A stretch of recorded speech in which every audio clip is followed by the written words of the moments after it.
Welcome to my stories. We now turn the page in Space Station Alpha to a dark chapter. Chapter 4 is a large change in the lives of the Dorn and Merovingia families. I hope you enjoy Chapter 4. The war was a hurtful thing, many lives lost in an effort to unify the world under peace. There are many who blame the emperor for the failings of the nations they had. There are those who think the emperor is the ultimate dictator, and there are those who truly believe the emperor is the Antichrist, the ultimate ungodly thing. These groups of people, who hate the emperor, who do not understand the process that was gone through to ensure he would not be a dictator, who try to destroy this peace we have forged after war, those people are the ones who are causing pain, those people are causing destruction, they are the evil in this world. 3 weeks have passed since the investigation started. During this time 4 IEDs have gone off at the lunar colony, 17 have died, mostly security personnel. Arik is at his wit's end. General Dillon has called for a full lockdown and equivalent of martial law. Lord Dorn agrees with General Dillon. The decision is up to Arik Dorn as governor of the lunar colony. On Alpha, the inspector has confirmed the original attack had to have happened on Luna after the landing, and is set to leave today on the next transport ship to Luna. The Earth investigation has turned up at least 3 groups that could be responsible for these acts of terrorism. The Iron Guard, a group that had survived the final battle on the side of the dictator. This is the group that Dr. Morton was part of and started. There is the Revelations Knights, who believe the Emperor is the Antichrist. And there is the ISIS Brigade, a group that was formed after the war who were formed from the remnants of the terrorist group ISIS. Any one of them could have committed the actions that have led to the deaths on Luna. The main issue is, there is no direct evidence to point to them. The second is they are currently viewed by the government as political groups who have no association with terrorism, even if they have had members that committed terrorist actions. Those actions have been disavowed by the groups. 2 of the groups even have public members in the House of Commons. These groups have shown to have some members who are radical, but not the whole group. The government is unsure as to how to act towards these groups. Arik is sitting in his office with his wife Ella standing near the window. He places his head into his hands on the desk. Arik speaks. I'm not sure what to do, Ella. I've gone as far as I'm willing to do, but martial law, this is too much. I'd be handing the colony to the military. Ella walks over and rubs Arik's neck. Hun, it isn't going to be permanent. You may not think that Dillon is correct, but your own father declared martial law on Alpha. I didn't agree with it at the time, but it turned out to be the right thing to do. Arik sits up. Father has asked me to declare martial law as well. Ella looks Arik in the face. Then do it. I trust your father, and I know you do as well. If he asked you to declare martial law, then do it. Arik reaches over and pushes the com button. General Dillon, come to my office please. Ella, if you feel it is the right course, how could I argue with you? It will be done. A few minutes later General Dillon enters Arik's office. Ella has left to attend to her duties. She represents the non-scientists on the colony. Arik, General, I've decided to take your and my father's advice. I'm declaring martial law, with the stipulation that I'm still in charge and that when I declare it over it will end. Dillon nods. Understood, sir. The Emperor will be informed immediately and I will order a lockdown across the entire colony. No one goes anywhere without a security or military escort. And I'll order a room-to-room search of the entire facility. There should be some evidence somewhere as to how these bombs are being made. Arik stands up holding a tablet. The last communique we got from Earth said there was a possibility of these groups being involved. Check into who may be part of them, and who may have been in the areas within the week of the explosions. This needs to be resolved quickly. Dillon nods. Yes, sir. General Dillon runs out the door and gives the orders for martial law and for the searches. The announcement of martial law and lockdown goes across the colony. Soon everyone is in the homes. All is quiet. On Earth, Major Rickard is doing a more in-depth examination on the crews of the colony ships. He is looking for some connection to the 3 groups of possible terrorists. But after going through the list 4 times he has found nothing. He gets up and goes to the com. Call Inspector Harthill, he says. The screen turns on and after a few minutes there is an image of the inspector. Sir, I've given a thorough examination of all the colony personnel on both colony ships. There is no connection to Iron Guard, Revelations Knights, or ISIS Brigade. I went over all the information 4 times, nothing. I understand, Major. All that means is either the traitor is a loner or he is very good at hiding his past. I will learn more on my arrival. Rickard pipes up. One more thing. Martial law has been declared on the colony. Harthill, understood. It'll be a good thing. It'll make it easier to find the traitor. Tell Lord Dawn I'll be at the lunar colony in 2 days. Understood, Major. Rickard out. The search continues in the lunar colony. Cygnus. Door-to-door searches take forever when you have 4,940 rooms, 380 dome buildings, and 204 storage spaces in the mules. After 2 days only half have been searched. Trash searches and searches of all incinerators happens daily. Up till now there is no evidence of the bombs being manufactured on Luna. Due mostly to the lockdown, there have been no more explosions and everything has calmed down. In the docking dome, Port 3, Governor Dawn and General Dillon await the arrival of Mr. Harthill's transport. After a few moments the port doors open and out comes foodstuffs, planting supplies, and Mr. Harthill. Harthill walks up to General Dillon. General, I'm James Harthill. Dillon speaks. Mr. Harthill, this is Governor Dawn. Harthill turns to Arik. Sir, I'm pleased to meet you. Arik speaks. I'm afraid we have no news. Half the colony has been searched with no evidence found. Harthill smiles. That's okay, sir. I think I may have a way to resolve the issue, but it's going to take some work. Is there somewhere you have a map of the colony? Yes, Dillon pipes up. In the governor's office. The three go to Governor Dawn's office to examine the map of the colony. They come up with a plan that will take a week to resolve. During that week, one public area is set exposed with no security or military presence. The hope is that the traitor or traitors will make the next attempt there. Harthill speaks. Continue the search. We may get a lucky break. Now where is the remains of the bombs? I need to re-examine them. Dillon speaks. They're in the security evidence lockup. Harthill and Dillon go to the security lockup to examine the bombs. Arik stays and contacts his father on Earth. The screen comes on and Arik sees Lawrence answering. Lord Dawn's office. How may we help you? Yes, I'd like to speak with my father, please. Lawrence stands up straight. Yes, Governor, I'll transfer you now. Taylor's face appears. Arik, anything new on the traitor? Arik shakes his head. Nothing yet, sir, but the investigator has arrived and we may have a plan that will work. We still only have half the station searched, but we are continuing the search. Taylor nods. Understood. Keep working on this. I know you can do it. It's all on you. We have done everything we can until we have more proof. Take him alive. We need the information. Arik nods. Understood, sir. We will do everything we can. After 2 days, the searches are complete. No evidence has been found. Even scanning the hands of everyone turns up nothing. Arik is worried he won't find the traitor and the bombing will continue. The search now goes to the surrounding area up to 10 miles. There is the possibility that the traitor stashed his bomb-making material outside the domes. With 3 days left to the plan and a little over 2 months into the mission, everything is riding on finding the traitor. Outside the dome, Search Crew Delta, moving in a search pattern laid out in a grid by General Dillon. The team reaches the 20th grid section. After a few moments the team finds what appears to be a grayed-out tarp with dust covering it. They remove the dusty cover and find what appears to be the bomb-making materials with a dead body. The finding is immediately kept secret to everyone but General Dillon, Investigator Harthill, and Governor Dawn. The body and material is taken to the military research dome and fully examined in the lab. Security is also re-established in all areas in the colony. After a week of examination, Investigator Harthill calls for a meeting of the heads of staff.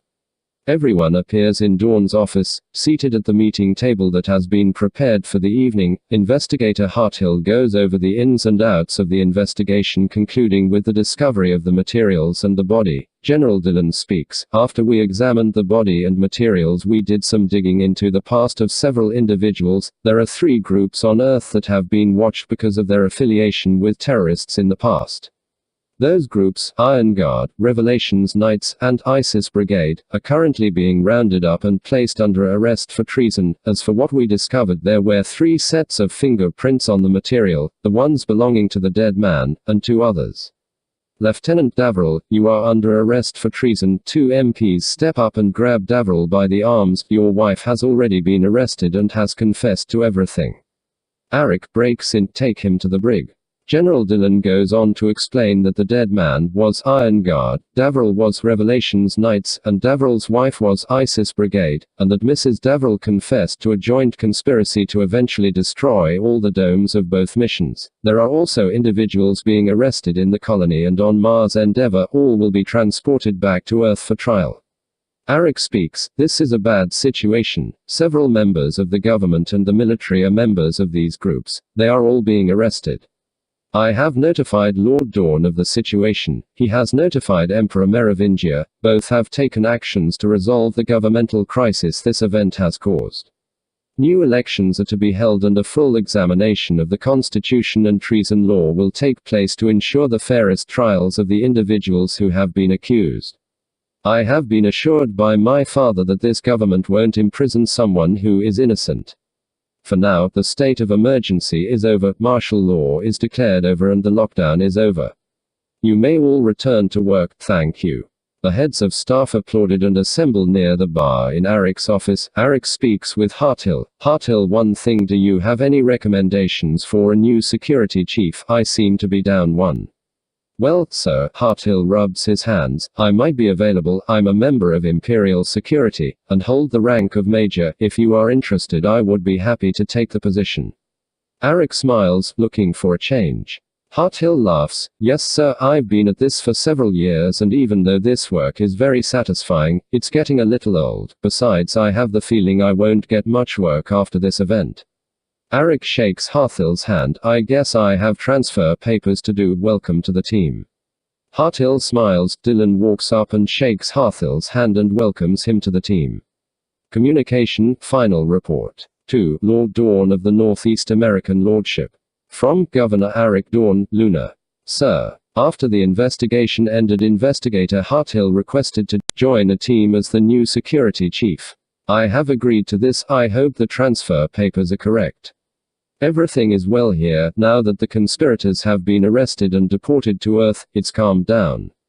Reports say that you are having a hell of a time with the new elections. I hope all goes well. We are continuing a research here and setting up a complete colony. Keep me up on all the news. Give Mother my love. Governor Arik Dawn. Communicate trials. To Lord Taylor Dawn. From Attorney General Alan Wright. Sir, to answer the questions you sent, it will most likely take up to 6 weeks before we can bring the traitors to trial. All the evidence has been compiled and is ready to use. The Emperor will be presiding as High Judge, along with the Supreme Court. There will be several lawyers on both sides including myself, and the total length of the trial should take up to 3 weeks. To be honest, the trial could take longer. The last time there was a trial of this size and magnitude was after World War II. This could be very difficult. The evidence is clear and my team has not found any way to subvert the facts. All I can say is I hope all involved are ready for this trial. Also, yes, Governor Dawn and his staff will likely be called as hostile witnesses. Attorney General Alan Wright. Taylor sits back in his chair, thinking to himself about all the possible scenarios that could occur during the trial. He quickly sits up and writes a communique to Imperial Security and General Mike Stella requesting increased security and complete body cavity searches of all the traitor and participants of the trial. This includes the judges. Only the Emperor is not to be checked, as it is unlikely the Emperor would try to stop this trial. There is to be no weapons of any kind in the courtroom. The Emperor will be in a protective shell, and all security will have EMPs as sidearms. Anyone who disobeys this command is to be arrested for whatever crime that can be pressed. This must be done to ensure the safety of the trial. Taylor walks over to the bar in his office and pours a whiskey. He then sits down next to the window and looks at the maze garden. As he drinks his whiskey, Taylor wonders what else can go wrong. Suddenly the office door flies open and Elizabeth rushes in. Taylor stands up and catches his wife in his arms. Tears stream down Elizabeth's face. As she smiles at Taylor, she screams Lily is pregnant. Taylor lifts his wife, spinning her around. He yells out, "We're going to be grandparents." This calls for a celebration. Does Arik know? Elizabeth smiles. Yes, they were on the line when she told us. Good. Taylor walks over to the bar and pulls out a bottle of champagne. He pops the cork and pours 2 glasses, one for him and one for his wife. They drink to the health of the baby and Taylor asks how far along Lily is. Elizabeth says, she told us 2 weeks. Taylor laughs, the baby will be born a Martian. Elizabeth breaks out in laughter, I hadn't thought about that. The next day Taylor receives a message from the Emperor to come see him at the Imperial Palace in Spain. Taylor gets on his transport and 4 hours later arrives at the palace. Taylor sees a huge palace all white with 6 to 7 levels. A wall of columns and arches stands between him and the main palace. The main palace has at least 2 extra wings, with a manicured lawn and topiary bushes in the shapes of animals everywhere. Taylor is greeted by the Prime Minister at the main gate, who laughs when she sees him. You look like a tourist who is seeing the palace for the first time. Samira Adeboale, a beautiful 30-something South African woman, her long black hair falling over her shoulders and wearing her traditional tribal dress, she cuts a gorgeous figure in the backdrop of the palace. She puts out her hand. Taylor shakes her hand and says, "It's the first time I've been here since the war. Back then it was a base of operations and was painted with camouflage and covered in branches. It looks very different now." Samira nods. From what I understand, it took 3 years to put it back this way. But I think it was worth it. Taylor laughs to himself. I bet Merovingia hates living here. Samira smiles. He does. Samira Adeboale leads Taylor up the main walk through the large oak doors of the main entrances and stepping into the main atrium, a giant space with ornate engravings and statues. Mirrors line the walls, with frescoes on the ceiling. Gold is everywhere. Taylor gasps, it really has changed. The gold and the mirrors are new. Adeboale nods. They had removed it during the war. They're still working on restoring the frescoes. Adeboale raises her hand. This way, Lord Dawn. She leads him down a hallway to a huge set of doors. As the door opens, Taylor sees a huge room with bookcases on every wall and a raised platform in the back of the room. There is a desk on the platform and Emperor Merovingia is sitting at the desk. Taylor, welcome my brother, come in, have a seat, would you like to have a drink? Arcturus gets up and walks over to a bar placed in front of the back window. Taylor says, I'll take a bourbon. Arcturus pours a bourbon and hands it to Taylor. He then hands a whiskey to Samira and makes himself a bourbon. Arcturus then leans on the desk. I called you here because we need to discuss this plan you have sent to General Stella. He has no problem following orders but takes issues with some of the options you have given him. His main issue is the body cavity searches. I agree with you on this, though PM Adeboale believes this can be an extreme measure that is unnecessary. Samira speaks. Let's understand, Taylor. My concern is with the fact that there will be many individuals of high position and prominence in the courtroom. These dignitaries may be insulted by a BCS on the person. This could also be seen as an unfair treatment and presumption of guilt on the plaintiffs. Prime Minister Taylor smiles. I'm going to make this as clear as possible. The safety of the Emperor is paramount, above the inconvenience of all others. This is the treatment I would require of myself, my wife and my children in this same situation. Historically speaking, a body cavity search is the only way to be certain that there is no bomb present in the building. I'm telling you, this is the only option, and must be done. My suggestion is, talk to the dignitaries only, inform them there will be a BCS done, and let them decide whether or not to come. Also, close the trial to only reporters and dignitaries, that way it limits the number of individuals in the building. Samira smiles. Arcturus, you were right, he is stubborn. Okay, we do it your way. I'll contact the dignitaries who have requested appearing in the courtroom, and we will make the trial closed to the public. Arcturus speaks up. I've called the prosecutor to have him come this afternoon, so let's go over the process that will be used in the trial. The morning goes by with planning and discussion. Attorney General Wright come in and the discussion turns to specifics. As the evening rounds out, the group know how the trial will be framed and what the protocols are. Far off on the Mars Endeavour, Lily and Aaron are sitting in the cabin, discussing the future of the child they will bring into the world. Lily is sitting in the small lover seat as Aaron is standing next to the kitchenette counter. Aaron speaks. Lily, I love you. We need to discuss what will happen when the baby is born. Are we going to stay on Mars? Will we return to Earth? What do you think we should do? Lily smiles. Hun, I think we can take care of the baby on Mars. The issues with Luna won't affect us. Those individuals have been returned to Earth. With them gone, that leaves extra provisions and supplies that can be issued to the baby. The domes are safe, and we both have an amazing opportunity to raise the first human Martian ever. I think it's worth proving that a colony on Mars is sustainable. Proving that children can grow and thrive on Mars will go a long way to showing this to be a success. Aaron walks over to the lover seat and sits, placing his hand on Lily's leg. Baby, I'm just worried about the unknowns. The gravity, will it affect bone growth, for example? I know there is bone stimulation, but what effect will space travel have on the baby's development? You know, fatherly jitters. Lily smiles. Honey, it will be fine. Sure, there will be work to do. Yes, the doctors will have to push themselves, but it will be worth it to prove humanity can go to other worlds and thrive on them. What does the governor say about it? Aaron smiles. He is all for it. He wants to throw a baby shower next week. Lily laughs. His husband is good at that type of stuff. Sounds like fun. On Luna, Eric is standing in his office after receiving a communique from his father Taylor. Ella walks in. I heard you got a message from your father. Will you have to go back to Earth for the trial? Eric, yes, along with Chief Harthill and General Dillon. I'll be leaving Major Stoller in charge. We are looking at a month before we can come back. Ella, it's worth it. Those traitors need to be imprisoned for their actions. Eric becomes somber. Some of those traitors may be put to death. It is treason they will be charged with. The traitor on Alpha was put to death. Ella walks up to Eric and hugs him. They deserve it. The next day, Eric, Dillon, and Harthill, along with Ella Dawn, board the shuttle to Alpha. On Earth, Taylor is going over the security plans with General Stella at the Imperial Palace in Spain. General, I understand your reasons for not wanting a BCS on everyone, but this new setup should alleviate some of the issues that you have. It also allows for a better security and military presence overall due to the fact you will have less people in the courtroom.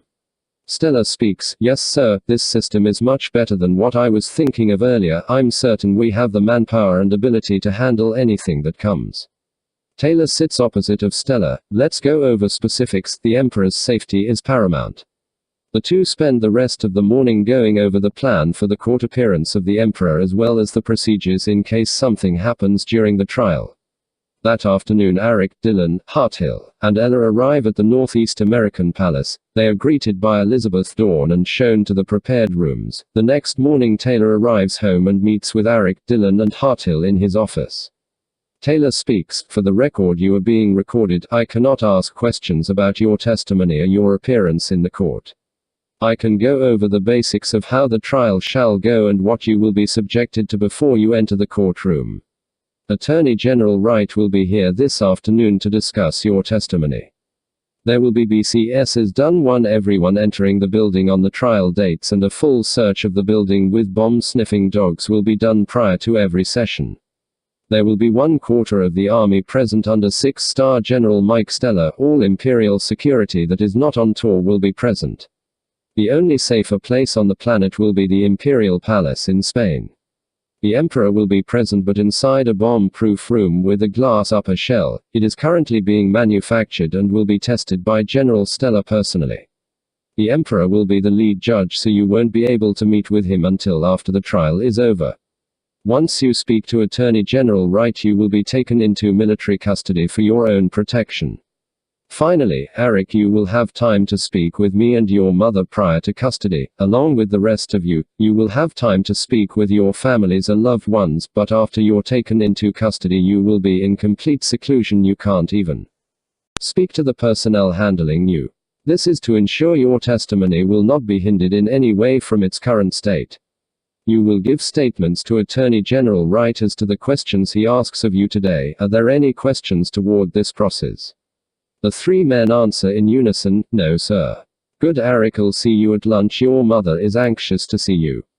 Gentlemen, there is a billiard parlor in the adjoining room. Enjoy. I must get back to work. General Stella, General Michaels, and Major Rickard will be arriving shortly. The 3 men leave the office and go to the billiard room. The doors are locked behind them so they can't re-enter Lord Dawn's office. Eric leaves the billiard room and goes to the parlor where his mother is. On entering the room, she runs over and hugs her son. We've missed you, Elizabeth says. Have a seat. Ella walks into the room with tea. Hey hun, I see the meeting went well. Eric goes to speak. Ella stops him. Baby, we aren't cleared to know what happened in that room. Taylor spoke to us this morning about protocol. We can't speak about it. All we know is you will be under protective custody until the trial is over. Eric nods. Then let's not speak of it. May I have some tea, baby? Ella pours 3 cups of tea and sits next to Eric on the couch. It's worth it, hun, it's worth it. Several hours pass. Taylor meets with Generals Stella and Michaels, and Major Rickard as to the continuation of the gathering of evidence. Attorney General Wright arrives and meets the 3 witnesses in the billiard room and goes over the testimony, then enters the office of Lord Dawn to inform Taylor he is done.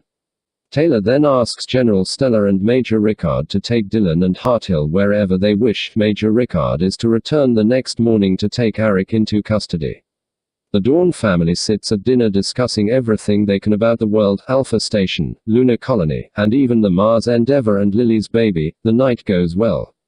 That night Ella and Eric say goodbye the only way that feels right, in tear-soaked love. The next morning Major Rickard arrives to take Eric into protective custody. Eric hugs his mother and father and then gives Ella a kiss goodbye. For the first time since they were married they will be apart, and may never see each other again, for even with all the planning there still is the possibility something could occur at the trial. Eric gets onto the transport and waves goodbye as the transport flies off. Ella hugs Elizabeth and starts to cry. Elizabeth takes Ella inside, leaving Taylor alone to his thoughts on the main staircase. Weeks pass while the 3 are in custody. No news comes in. They spend the days reading, writing in the logs, and amusing themselves with several games and equipment given to them. One afternoon there is a knock on the door. General Stella walks in and hands Eric a message from Eric's wife. Stella speaks. This momentary break in protocol has been approved by the judges, Attorney General and all the defendants' lawyers. Take the note and enjoy your time here. Stella leaves and the door is locked behind him. Eric opened the note. It reads in short, "I love you my love, I'm pregnant." Eric slips to the floor and starts to laugh. Dylan and Harthill run to him, helping him up. Dylan asks, "What does the note say?" Eric now tearing up, "Ella's pregnant." The next day on the Mars Endeavour, Lily and Aaron are enjoying the baby shower when the news comes to them from the captain that Ella and Eric are also pregnant. Lily quickly runs to the communicator and sends a message to Ella, congratulating her on the pregnancy. She then returns to the festivities with hope that the family no matter what will not stop or come to an end. The party goes well, and all enjoy the time on Earth. Eric, Dylan, and Harthill raise the glasses of bourbon. The healthy pregnancy and birth of Eric's future child. Taylor at home is celebrating with Ella and Elizabeth over the wondrous news and receive a message from Stella that the message was handed to Eric. Hugs and tears all around. The next 2 days go as planned and the trial begins. Taylor refuses to go while Ella and Elizabeth watch a live stream. Mostly preliminary stuff, no witnesses yet, Elizabeth reports to Taylor. Taylor smiles, so far so good. The next day Taylor is in the Overwatch at the operations base for the colony missions. He is watching the video stream on the main viewers of the separation of the first solar orbit satellite. This station is to be the first connection in a triumvirate of satellites leading to Mars, the last being the main engine ship at the center of the colony ship. As he watches he hears the countdown, 12, 11, 10, 9, 8, 7, 6, 5, 4, 3, 2, 1. Separation commenced. The video shows the last dome with connected shuttles slowly move away from the mission ship. On another screen, Taylor sees the view from the station as another countdown completes. 3, 2, 1. Ignition. The engines on the shuttles start up and position the station into a solar orbit just as planned. A screen go across the mission operations room as they have made history again. Taylor smiles as he hears the captain say, "Mars Endeavour to Mars Station 1, what is your condition?" The commander of Station 1 replies, "All green, preparing to launch both shuttles to Alpha Station for refuel and restock, ready for docking of Mars trailer." The Mars Endeavour captain replies, "Good work Commander." Mars Endeavour continuing its mission. More cheers go up. Major Rickard approaches. "My lord, would you like a drink to celebrate this success?" Taylor nods and says, "Whiskey Rickard, whiskey." That evening Taylor goes home to a celebration with Ella and Elizabeth. After enjoying the evening Taylor retires to his office, pours himself a whiskey and sits in front of the window, staring at the stars. He takes a swig. "We'll have you beat yet," he says with a laugh. He continues to sit back and relax for the rest of the evening. The next day Eric, Dylan, and Harthill enter their separate transports to the trial. It's their first day of testimony. As the transports start to pull off, 3 loud explosions occur, throwing 2 of the transports into pieces. The third transport barely escapes as it flies off at full speed. Taylor is awoken by a call from General Stella. My lord, there has been a terrible incident. 2 of the transports carrying the witnesses from Lunar Colony were hit by IEDs this morning. The 3rd barely escaped. Sir, I'm sorry to tell you your son Governor Arik Dawn and General Dillon are missing. It's presumed they didn't make it. Arik was in the 3rd transport, Dillon in the 2nd and Harthill in the 1st. Dillon's family is being informed as we speak. The Emperor has sealed the courtroom and ordered Harthill there ASAP. Sir, Emperor Merovingia wants to speak with you immediately. General, have a transport pick me up in an hour. General Stella nods. Yes, sir.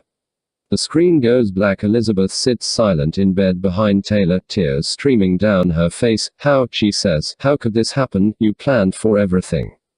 Taylor shakes his head. Someone screwed up somewhere. I'm sorry, Elizabeth, I have to get ready. Elizabeth wipes the tears from her face. I understand. Go, the Emperor needs you. I'll comfort Ella, she'll lose it. Taylor quickly gets ready as he heads out of the palace. Elizabeth stops him, checking him out. She looks at him. Be brave, husband. This is not your fault. I'm going to wake Ella now. You best not be here when she wakes up. Taylor grimaces. Why? Elizabeth replies, because she is most likely going to blame you, and try to kill you. Taylor kisses his wife, and whispers, good reason. Taylor hops into the transport and it takes off to the courthouse. Elizabeth walks upstairs to Ella's room, opens the door and finds Ella watching the monitor, her face swollen with tears. Elizabeth breaks down and runs over to Ella, clutching her in her arms. I know, my dear, I'm so sorry, I'm so sorry. An hour later, Taylor arrives into the courthouse and is rushed into the back by security. He is then escorted to the Imperial office and the door closes behind him. Merovingia speaks. Taylor, I knew this was a mistake. We gave them time, too much time, and now your son, the boy I helped raise, is dead. I'm sorry, Taylor, I'm sorry for what I've done. Taylor walks up. Arcturus, it's not your fault. I missed it. I didn't plan for this contingency. Now my son is gone. It's my fault. Arcturus puts his hand on Taylor's shoulders. Brother, you misunderstand. I'm sorry, yes, for what happened to your son, but look out the window. Taylor walks to the window and sees 4 piles of bodies laid out in the courtroom. What have you done, Arcturus? Arcturus stands next to Taylor. Article 43 subsection 7. When there is an overwhelming threat to the safety of the planet, its people, or its government, and there is no other recourse foreseeable, the Emperor has the right to use whatever power he has at his disposal to resolve the threat. I have resolved the threat. The remaining members of these groups will be hunted down and disposed of. General Stella speaks up. The Supreme Military Council agreed.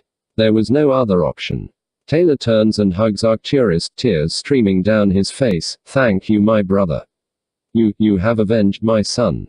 Thank you for listening. I hope you enjoyed this latest chapter. I hope to have more stories up soon. Thank you.